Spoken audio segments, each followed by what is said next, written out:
Queridos irmãos, graça e paz. Nós louvamos ao Senhor com corações agradecidos por Ele nos permitir ter retornado e estar aqui com vocês. Nosso coração, por mais que a gente saia para fazer a obra, esteja pregando fora, lecionando, em viagens, mas a gente está sempre com o coração voltado para cá, lembrando da igreja, preocupados, vendo na transmissão o que está acontecendo. Confesso que às vezes até entrando nas câmeras de segurança para saber se está todo mundo aqui. Mas é bom poder voltar. Nós agradecemos a Deus o cuidado dele para conosco. Agradecemos ao Conselho da Igreja por ter aceitado o convite que foi feito pelo missionário Paulo Gonçalves e o Seminário Teológico Presbiteriano de Guiné-Bissau. Agradecemos à Junta de Missões pelo apoio, aos irmãos, pelas orações. Agradecemos a todos porque, de fato, Deus ouviu essas orações. Alguns de vocês acompanharam as notícias, viram o relatório hoje pela manhã.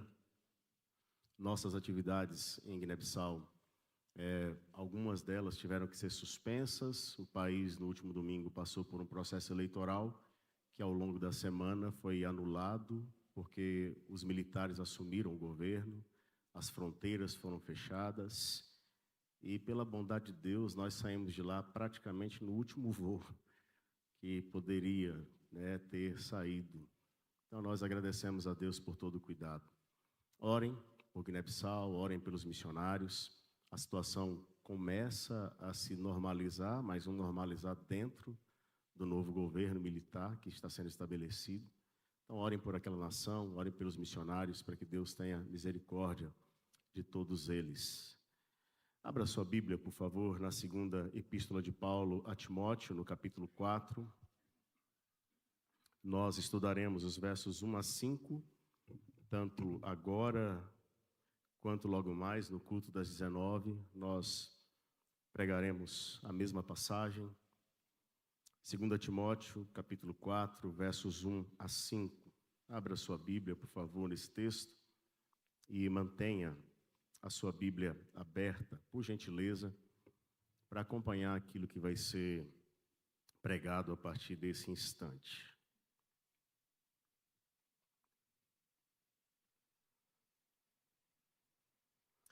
O apóstolo Paulo, escrevendo a Timóteo, na segunda carta, no capítulo 4, versos 1 a 5, diz assim: Conjuro-te perante Deus e Cristo Jesus, que há de julgar vivos e mortos, pela sua manifestação e pelo seu reino. Prega a palavra, insta, quer seja oportuno, quer não. Corrige, repreende, exorta com toda a longanimidade e doutrina, pois haverá tempo em que não suportarão a sã doutrina. Pelo contrário, cercar-se-ão de mestres segundo as suas próprias cobiças, como que sentindo coceira nos ouvidos. E se recusarão a dar ouvidos à verdade, entregando-se às fábulas. Tu, porém, sê sóbrio em todas as coisas, suporta as aflições, faz o trabalho de um evangelista, cumpre cabalmente o teu ministério. Ó Deus amado, acabamos de ler a tua santa e bendita palavra, e aqui estamos desejosos de ouvir a tua voz e aprender mais da tua vontade para a nossa vida. Em nome de Jesus, eu peço, use a minha vida, ó Deus, com poder e graça, e visite o coração dos meus irmãos também com poder e graça, para que sejamos verdadeiramente edificados pelo Senhor. Ajuda-nos, ó Pai. É a oração que fazemos em nome do Senhor Jesus. Amém. Amém. Nós tivemos a oportunidade, queridos, lá em Bissau, de pregar na igreja presbiteriana do Plaque 2. E quando estava no púlpito daquela igreja para pregar, eu pude olhar no fundo e vi uma frase escrita na parede lá atrás. E aqueles irmãos escreveram em português a seguinte frase: ao assumires o púlpito, pregues a palavra. Então, todos os pregadores, quando vão ao púlpito daquela igreja e olham lá para o fundo, eles conseguem ler essa frase escrita: ao assumires o púlpito, pregues a palavra. De fato, é isso que deve acontecer quando um pregador ou um pastor está no púlpito diante da igreja e ler o texto sagrado. Ele deve verdadeiramente pregar a palavra. E pregar a palavra, do modo como a sociedade bíblica colocou aqui, sendo este o ensinamento de Paulo para Timóteo, com fidelidade e zelo. Se você olhar acima do verso de número 1, está escrito a fidelidade e o zelo na pregação. Por que deve ser assim? Bom, nas igrejas protestantes ou nas igrejas reformadas, nós defendemos que a verdadeira igreja, ela traz consigo algumas marcas que estabelecem que ali, de fato, está sendo encontrada uma verdadeira igreja. E as 3 marcas que nós costumamos, então, falar, até com base na confissão belga, é a pura pregação do evangelho, a pura administração dos sacramentos, no caso, a ceia e o batismo, e também o exercício da disciplina. Percebam que nessas 3 marcas, a primeira delas que nós mencionamos foi, de fato, a pura pregação do evangelho, ou a fidelidade na exposição da Escritura Sagrada. Quando você pega, então, aquela sentença naquela parede escrita e se recorda que uma igreja verdadeira é a igreja que deve pregar a palavra, você chega à conclusão, então, que o ato do culto é um ato onde o espaço para a pregação da palavra não pode ser negociado, não pode ser retirado, não pode ser colocado fora. E é curioso porque nós, na Igreja Presbiteriana do Brasil, nós temos os nossos princípios de liturgia. E nos nossos princípios de liturgia, no artigo 7º, nós somos informados que o culto público é a ocasião oportuna para a proclamação da mensagem redentora do Evangelho de Cristo e para a doutrinação dos fiéis. Então, a ocasião oportuna para a exposição do Evangelho de Cristo e doutrinação dos fiéis. É por isso que as igrejas presbiterianas são caracterizadas pela pregação. E se você visitar qualquer igreja presbiteriana, assim a gente espera que seja, você vai ver ali, então, no momento do culto, um espaço reservado para a exposição e aplicação da palavra de Deus. O apóstolo Paulo, bem antes de escrevermos os nossos princípios de liturgia, bem antes de termos a confissão belga, bem antes dos reformadores falarem sobre o retorno para a Escritura, ou sola scriptura, o apóstolo Paulo escreveu a Timóteo e falou a respeito disso. A segunda carta de Paulo a Timóteo é, muito provavelmente, a última carta escrita pelo apóstolo Paulo. O apóstolo Paulo está escrevendo a Timóteo e Timóteo é um jovem pastor. Paulo havia discipulado Timóteo e Paulo agora quer orientar Timóteo para que no ministério dele, ou no exercício do ministério, Timóteo preserve a fidelidade e o zelo na pregação da palavra. Essa carta, meus queridos, é uma das cartas mais pessoais escritas pelo apóstolo Paulo. Em alguns momentos, ele fala de maneira bem direta, bem objetiva com Timóteo. Nós temos aqui, num contexto bem próximo da passagem que nós lemos, 3 exemplos do que eu estou dizendo para vocês. E eu queria que vocês observassem na Bíblia de vocês. Vejam, por favor, o que está escrito no verso 10 do capítulo 3. Ou a maneira como Paulo fala no verso 10 do capítulo 3, Paulo vira e fala assim para Timóteo: olha, tu, porém, tens seguido de perto meu ensino, procedimento, propósito, fé, longanimidade, amor, perseverança. Pare aqui, mas volte ao começo do verso. Paulo está dizendo de maneira clara, objetiva, direta, pessoal para com Timóteo, quando ele usa tu, porém. E é claro que o porém aqui está sendo um contraste com aquilo que foi dito anteriormente. Então Paulo falou: olha, os homens nos últimos dias serão desse jeito, mas você, Timóteo, meu filho na fé, você tem que ser diferente. E eu quero falar com você de maneira bem pessoal. E Paulo fala com Timóteo. Se você olhar para o verso 14 do capítulo 3, você vai encontrar mais uma vez Paulo falando isso. Tu, porém, permanece naquilo que aprendeste, de que fostes inteirados. Paulo está fazendo mais um contraste. Olhe para o verso 13 do capítulo 3. Os homens perversos e impostores irão de mal a pior, enganando e sendo enganados. Mas você, Timóteo, diferentemente deles, eu quero falar de maneira pessoal, objetiva, clara com você. Você tem que fazer diferente. É para você permanecer naquilo que você aprendeu e de que fosse inteirado. Quando você olha para o capítulo 4, verso 5, você vai encontrar mais uma vez Paulo falando desse jeito. Tu, porém. E agora o contraste está sendo estabelecido com os versos 3 e 4 do capítulo 4, que nós vamos explicar daqui a pouco.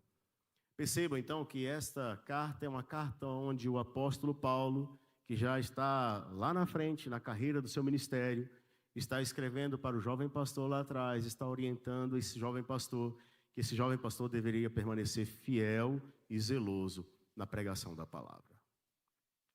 Agora, vamos olhar para o texto que lemos e vamos estudá-lo. Olhe primeiro para o verso de número 1. E o que é que você vai encontrar no verso 1? Você vai encontrar um pedido solene que o apóstolo Paulo está fazendo. Sim, um pedido solene. Dê uma olhada. Conjuro-te perante Deus e Cristo Jesus, que há de julgar vivos e mortos, pela sua manifestação e pelo seu reino. A Nova Almeida Atualizada traduz esse verso da seguinte forma: diante de Deus e de Cristo Jesus, que há de julgar vivos e mortos, pela sua manifestação e pelo seu reino, peço a você, com insistência. Esse pedido com insistência, eu sinceramente prefiro pensar nele como um pedido solene. Solene por causa da gravidade, daquilo que ele carrega consigo. O apóstolo Paulo, ao fazer esse pedido a Timóteo, ele está fazendo um pedido e apresentando testemunhas a Timóteo, diante de quem o pedido está sendo feito. E se você olhar para o verso de número 1, você vai conseguir reparar quais são as testemunhas que o apóstolo Paulo está convocando para ver esse pedido que está sendo apresentado. Então basta você olhar para o verso de número 1. Conjuro-te, ou peço solenemente. Diante de quem que Paulo está pedindo? Perante Deus e Cristo Jesus.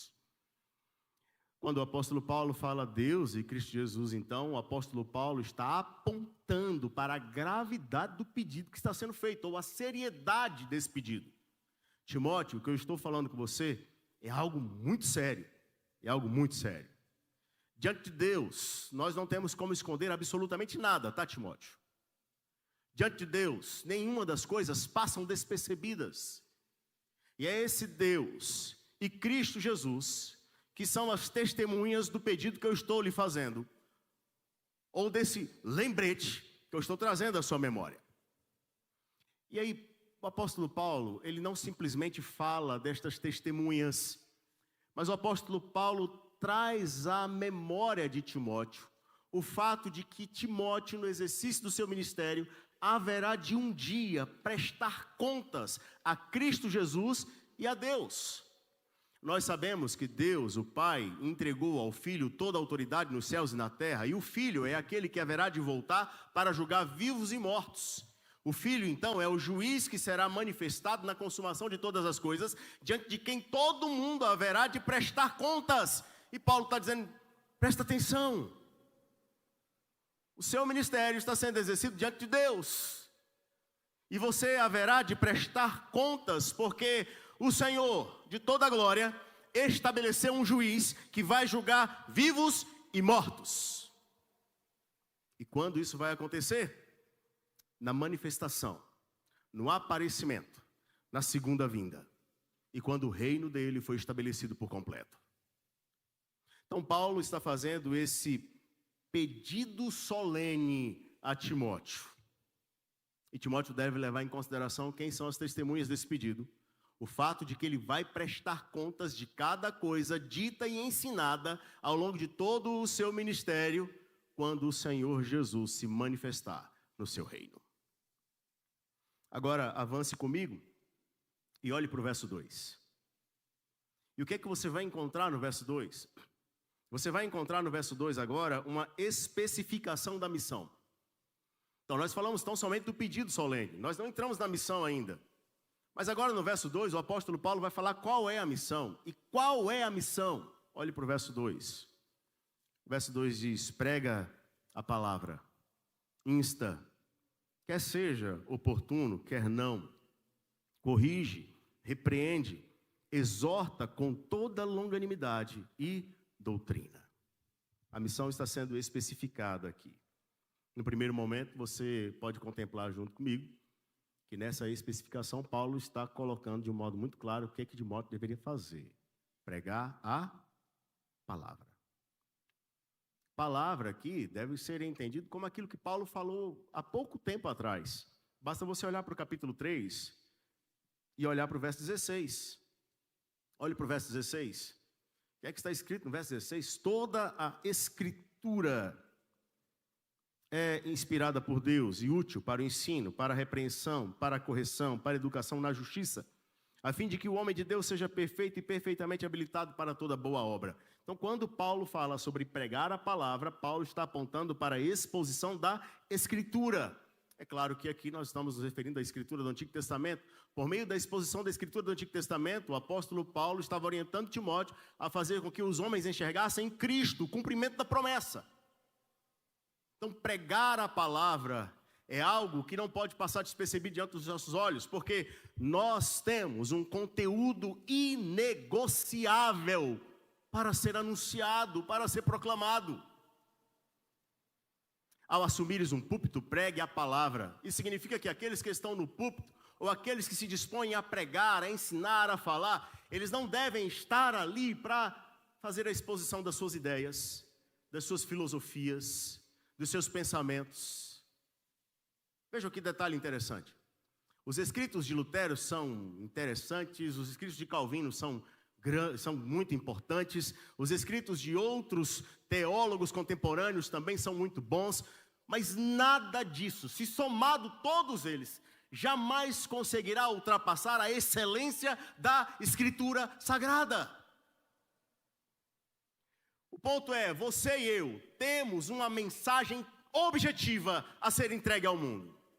E agora então você começa a perceber que essa pregação, ela não é aplicada tão somente a pastores que estão no púlpito. Porque você se recorda que assim como eu, você também recebeu a missão de ir por todo mundo e pregar o evangelho a toda a criatura. Isso significa que tanto eu como você, que assumiu um compromisso de apresentar Cristo ao mundo, nós não podemos abrir mão da palavra quando pregamos. Mas continue olhando para o verso, há outros detalhes interessantes para os quais eu quero chamar a sua atenção aqui. Paulo diz assim, insta. Quando ele fala insta, Paulo está usando uma palavra que traz a ideia de, olha, esteja de pé, esteja presente, esteja à mão, ou esteja sempre pronto. Esteja sempre pronto. Prega a palavra, esteja sempre pronto. Por que deveria estar sempre pronto? Por que a prontidão era necessária? A resposta vem logo em seguida, quando fala, quer seja oportuno, quer não. E normalmente nós costumamos entender essa parte do verso de uma maneira bem equivocada, que é a ideia de seja conveniente ou inconveniente para o ouvinte. E não é isso. A ideia de Paulo é, esteja sempre pronto e não invente desculpas no seu próprio coração para não falar. É que seja oportuno, quer não, para você, não é uma inconveniência para o outro. Não estabeleça no seu coração pretextos para deixar de falar o que Deus mandou você falar. E ao falar, o que deveria ser levado então aos ouvintes? Veja a sequência das palavras do próprio verso 2. Corrige, repreende e exorta. Corrigir é traga à luz pela palavra aquilo que deve ser observado como pecado a ponto de ser deixado, abandonado. Repreenda é confronte diretamente pela palavra. Censure, reprove pela palavra, sem se acovardar. exorta, significa traga consolo, auxílio aos que sofrem.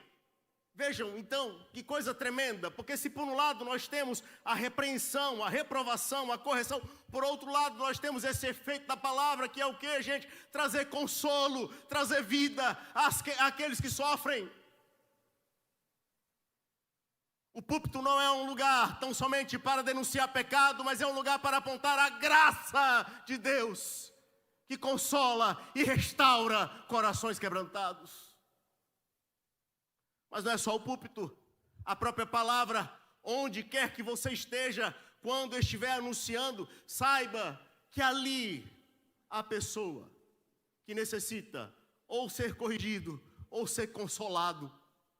E a palavra de Deus é poderosa e eficaz para fazer essas duas coisas, não para a glória de quem prega, mas para a glória daquele que deu a palavra, o próprio Deus. Agora, veja os últimos detalhes do verso 2. Porque o apóstolo Paulo vira para Timóteo e fala assim: com toda longanimidade e com toda doutrina. Longanimidade. Alguém que não se irrita, que não se cansa, que não desiste. Alguém que estica a sua paciência e continua pregando. E por que a longanimidade é necessária para os pregadores? Porque vai ter dia que a gente vai pregar, a gente vai corrigir, a gente vai repreender, a gente vai exortar, e o ouvinte vai permanecer fazendo a mesma coisa. Vai continuar no mesmo erro, para humilhar aquele que ensina.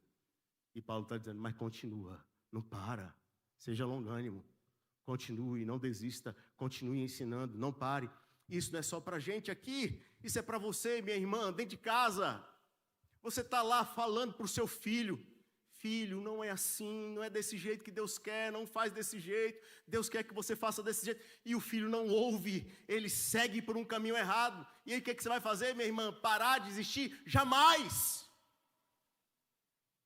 Longanimidade, permaneça, continue, ensine, fale, não desista, fale outra vez, creia que no tempo de Deus, a palavra do Senhor, que é poderosa e não volta vazia, cumprirá o seu propósito e Deus agirá naquele coração. E com toda a doutrina. Isso significa que nós não podemos abrir mão da doutrina. E doutrina, queridos, não pode ser entendido como usos e costumes. Como corte de cabelo ou não corte de cabelo, se mulher pode vestir calça ou não pode vestir calça. Isso é uso e costume. Nós temos lindas doutrinas da Escritura para ser ensinado à igreja. Nós temos a doutrina que fala a respeito de Cristo. Nós temos a doutrina que fala a respeito do Espírito Santo. Nós temos a doutrina que fala a respeito da salvação. Nós temos a doutrina que fala a respeito da igreja. Nós temos a doutrina que fala a respeito do próprio Deus. Nós temos a doutrina que fala a respeito das últimas coisas. Nós temos doutrinas lindas da Escritura para ser ensinada à igreja. E Paulo está dizendo, com longanimidade, mas com doutrina, ou seja, ensine o povo. Discipule o povo. Essa é a missão especificada. Mas agora, olhe para os versos 3 e 4. E eu quero que você enxergue nos versos 3 e 4 agora a realidade do mundo. O mundo no qual Timóteo deveria exercer o seu ministério e mais adiante, o mundo no qual você e eu exercemos o nosso ministério. Olha como ele é caracterizado. Versos 3 e 4. Pois haverá tempo em que não suportarão a sã doutrina. Pelo contrário, cercar-se-ão de mestres segundo as suas próprias cobiças, como que sentindo coceira nos ouvidos, e se recusarão dar ouvidos à verdade, entregando-se às fábulas. Pois haverá tempo. Eu, sinceramente, creio que esse tempo já é real. Eu creio que esse tempo já era real nos dias de Timóteo. E eu creio que esse tempo continua sendo real hoje, agora. Veja as características desse mundo, desse tempo. Os homens não suportarão a sã doutrina. Não suportarão. Sã doutrina é a doutrina saudável, que aponta para o ensinamento da Escritura, conforme Cristo entregou aos apóstolos e os apóstolos transmitiram para a igreja. Então, é esse ensino saudável da Escritura. Vai chegar um tempo que as pessoas não vão suportar isso. Para alguns vai ser enfadonho, para alguns vai ser, não vai ter sabor, para alguns, eles não vão querer. Eles não querem. E por que eles não querem? Olha outra característica, a segunda. Pelo contrário, eles vão se cercar de mestres segundo as suas próprias cobiças, como que sentindo coceira nos ouvidos. Para alguns comentaristas, a coceira nos ouvidos aqui é o desejo pela novidade. Quer ouvir alguma coisa nova. Então, deixa eu buscar aqui o mestre conforme o desejo do meu coração. Que está dizendo aí, mestre segundo as suas próprias cobiças. Então, no coração de alguns ouvintes, há desejos por discursos que vão satisfazer o seu próprio coração. E aí o que eles fazem? Eles vão buscar esses mestres. E, desculpa, mas nós estamos vivendo um tempo de proliferação de mestres. Basta considerar o aspecto da internet. Quantos não são aqueles que estão por aí ensinando tantas coisas? E aí ficou fácil. Porque agora, no nosso tempo, estes que têm os desejos estabelecidos em seus próprios corações, eles vão procurar os canais de transmissão na internet, no Instagram, no YouTube, ou seja, lá onde for, dos mestres que pregam e ensinam o que eles desejam ouvir. Então estabelece uma como mestre, outro como mestre, que possa ensinar, venha como está, permaneça como está e siga como está, porque Cristo não quer mudar a sua vida e você tem direito à mesa. Fácil. Falsos mestres que precisam ser denunciados pela palavra. É o tempo que estamos vivendo. É o tempo que vai desafiar a minha fé e a fé de vocês. Porque o seu coração e o meu coração pode, em um determinado momento, desejar ensinos que sejam agradáveis aos nossos ouvidos e aos nossos corações.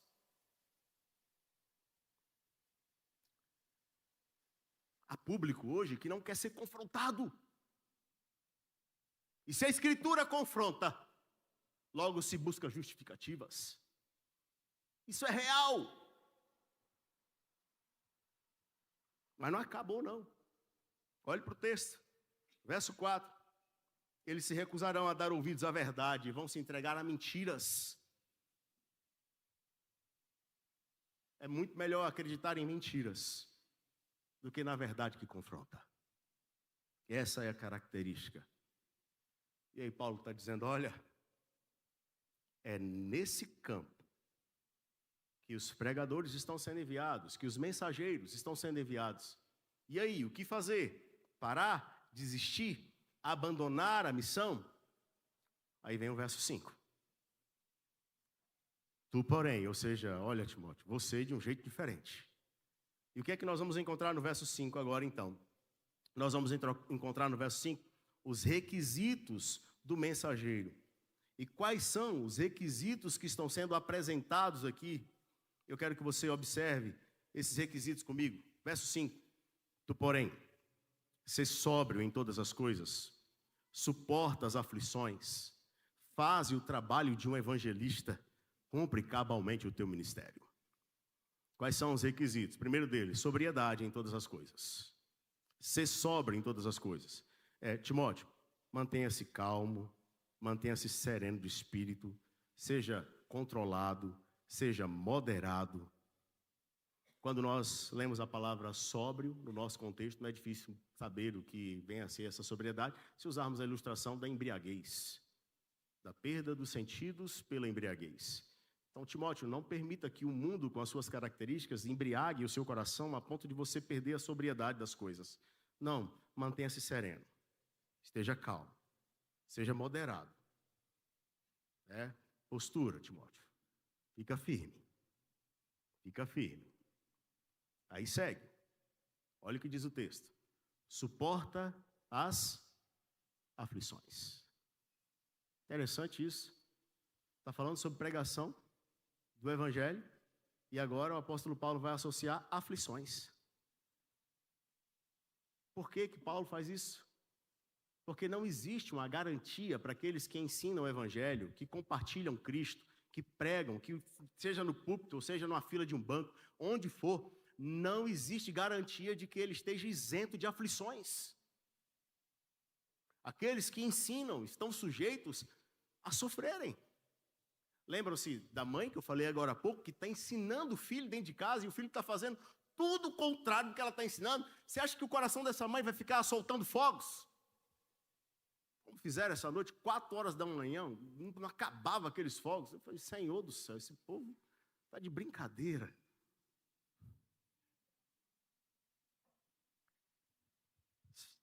Claro que não. Ela vai derramar lágrimas, aflições. E qual é a orientação, então? Suporta. Aguenta firme. O texto continua e diz assim: faze o trabalho de um evangelista. O evangelista é aquele que leva as boas novas da salvação em Cristo Jesus. O evangelista é aquele que aponta para Cristo. E aqui eu acho isso muito interessante, porque prega a palavra fazendo o trabalho de evangelista. Quando você soma as duas coisas, a ideia é prega a palavra sempre apontando para Cristo. Precisa chegar em Cristo. É Ele, é sobre Ele. Fale de Cristo. Leve a boa notícia. Isso é válido para todos nós, meus irmãos, isso é válido para a sua vida. Leve a boa notícia de salvação em Cristo, onde quer que Deus o colocar. E aí encerra dizendo: cumpre cabalmente o teu ministério. Cumprir cabalmente é preencher todas as medidas, a ponto de não sobrar absolutamente nada, ou seja, que faça de tal modo que venha a ser completo. Completo o quê? O teu ministério. A palavra ministério aqui é diaconia. E o que é diaconia? É serviço. Mas é um serviço que foi recebido como uma delegação. Ou seja, alguém atribuiu o serviço a outro. E este outro agora é o que serve. E precisa servir de modo pleno, completo, cabal. Não é para faltar nada. É como se tivesse uma ideia de não retroceda, não pare, não desista, até que você tenha feito tudo aquilo que Deus te ordenou fazer. É exatamente isso. Esses são os requisitos que o apóstolo Paulo está dando a Timóteo e que são válidos para a sua vida e para a minha vida, à medida em que nos comprometemos a apresentar a mensagem da salvação em Cristo Jesus. Você se recorda lá do início? Ao assumires o púlpito, pregues a palavra. Pregues a palavra. O púlpito de uma igreja, meus irmãos, deve ser usado para expor a palavra de Deus. Um dos valores que nós defendemos no planejamento estratégico da nossa igreja, está escrito o seguinte: pregação bíblica e contextualizada. Fidelidade na pregação bíblica e aplicada ao contexto do nosso tempo. Nós não queremos abrir mão disso como igreja. E não podemos abrir. Por quê? Porque o mundo necessita da mensagem do Evangelho.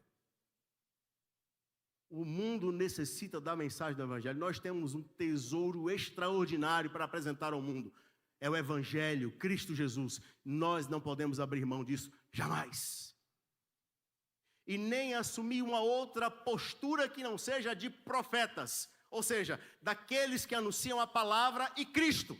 Não podemos. E aí, quando falo disso, eu posso me recordar de uma das lições aprendidas ainda na época do seminário com um dos nossos mestres, quando ele citava para a gente a parábola de Kierkegaard. E nesta parábola nós temos uma ilustração que serve para esse momento da nossa mensagem, onde conta-se que um circo se instalou próximo de uma cidadezinha dinamarquesa e o circo pegou fogo. E o dono do circo, vendo o perigo do fogo que estava se alastrando e que poderia atingir a cidade, o dono do circo mandou o palhaço, que já estava vestido a caráter, ir até a cidade para pedir ajuda lá na cidade, chamar as pessoas da cidade para vir ajudar a apagar o fogo e para falar do perigo iminente que aquela cidade corria, porque o fogo poderia se alastrar. Mas o esforço do palhaço foi completamente inútil. O palhaço gritava, falava e gritava mais alto, e as pessoas da cidade olhavam para o palhaço e começavam a dar risada, porque eles achavam que o palhaço estava ali fazendo uma cena para atrair as pessoas, a fim de levar as pessoas até ao circo, para participar do espetáculo. E as pessoas não entenderam. E o palhaço cada vez mais gritava e chamava, e cada vez mais as pessoas riam daquele palhaço. Até que o fogo se alastrou, alcançou a cidade, e grande foi a destruição. Naquele dia, aquele palhaço estava sendo profeta, mas ninguém estava acreditando nele, porque o costume dele era ser um palhaço. Nós não somos chamados para sermos palhaços enquanto estamos no púlpito. Nós somos chamados para sermos profetas. Porque nós estamos falando aqui de vida e de morte. Vida para aquele que crê e morte para aquele que não crê. Do mesmo modo, você não está sendo enviado para falar de Cristo como se fosse um palhaço, mas como um profeta. Porque você está falando de vida e de morte. E eu concluo essa mensagem fazendo 3 advertências. A primeira advertência que eu quero fazer é a nós, pregadores, e eu me incluo nela. Jamais deixemos de pregar a palavra, e que o nosso coração nunca ceda aos apelos modernos por mensagens que afagam o ego de pecadores endurecidos desse tempo. Preguemos a palavra. A segunda advertência que eu quero dar é aos membros desta igreja que estão comprometidos com a grande comissão. Foi o Senhor Jesus que disse: ide por todo mundo e pregai o evangelho a toda criatura. Marcos capítulo 16, verso 15. Perceba que ele não somente deu a missão, mas ele também especificou a mensagem a ser pregada, que é a boa nova da salvação nele mesmo. Lembre-se sempre disso, em casa, na rua, onde você estiver. Não é sobre você, não é sobre a igreja presbiteriana, não é sobre Calvino e Lutero, não é sobre a fé reformada, é sobre Cristo Jesus, aquele que morreu na cruz do Calvário e salvou a sua vida e a vida do ouvinte, que está recebendo a mensagem que está sendo transmitida por você. Mas a última palavra de advertência que eu quero dar é aos membros desta igreja que estão sendo assediados por líderes de outras igrejas. Eu quero dar uma palavra para vocês também. E essa palavra é uma palavra de encorajamento. O que eu quero dizer para vocês é o seguinte, eu digo isso em nome de Jesus. No dia que essa igreja deixar de ser fiel à pregação da palavra, em nome de Jesus, saiam dela. Porque ela não é mais uma igreja verdadeira. Mas não aceitem esses convitinhos mascarados de espiritualidade. Vem para cá, você tem que estar na igreja menor, para você servir, para você tocar, para você cantar. Lá é muito grande, lá tem muita gente, vem para cá. Desconfie do líder e do caráter dele, quando se aproximar te fazendo um tipo de convite como esse. Mas no dia que essa igreja deixar de ser fiel à pregação da palavra, em nome de Jesus, saia dela. Eu quero dizer para você que se isso vier acontecer, em nome de Jesus, eu desejo que Deus também me tire dela. Mas enquanto formos fiéis, meus irmãos, permaneçamos juntos para a glória de Deus. Fique de pé, vamos orar. Falar com o nosso Deus. Ó Deus amado, nós te louvamos nesse instante, com corações agradecidos, porque o Senhor é bom. E o Senhor, por obra do Espírito Santo, um dia tocou em nosso coração e nos fez perceber a beleza do Evangelho em Cristo Jesus, anunciado na palavra santa e bendita do Senhor. Ó Deus amado, nós te louvamos, porque o Senhor é aquele que fala conosco. O Senhor é o Deus vivo que fala a vida da igreja. E todas as vezes que a tua palavra é ensinada de maneira fiel e zelosa, a voz do Senhor avança e alcança corações para a glória do Senhor. Obrigado, ó Deus, porque pela tua palavra nós recebemos refrigério para a nossa alma. Obrigado porque pela tua palavra nós somos admoestados, corrigidos, temos os nossos pés aprumados para andar em um caminho que agrada ao Senhor. Obrigado, ó Deus, porque pela tua palavra nós somos aquecidos na verdadeira esperança e aguardamos o retorno do teu Filho amado e bendito Jesus Cristo. Obrigado, Pai, porque pela tua palavra nós somos fortalecidos para enfrentar as adversidades desse tempo. Gratos somos, porque o Espírito do Senhor atua, nos ensinando esta palavra e aplicando esta palavra, dando-nos graça para nos lembrarmos dela durante todo o tempo da nossa peregrinação nesse mundo. Fortalece-nos, ó Deus, à medida em que voltamos o nosso coração para a tua santa e bendita palavra. E agora, queridos e amados, ide em paz. Que o amor de Deus, o eterno Pai, a graça maravilhosa do Cordeiro amado Jesus Cristo, a comunhão e a consolação do Espírito Santo repouse sobre nós e sobre todo o povo de Deus espalhado pela face da terra hoje e para todo sempre. Amém. Amém.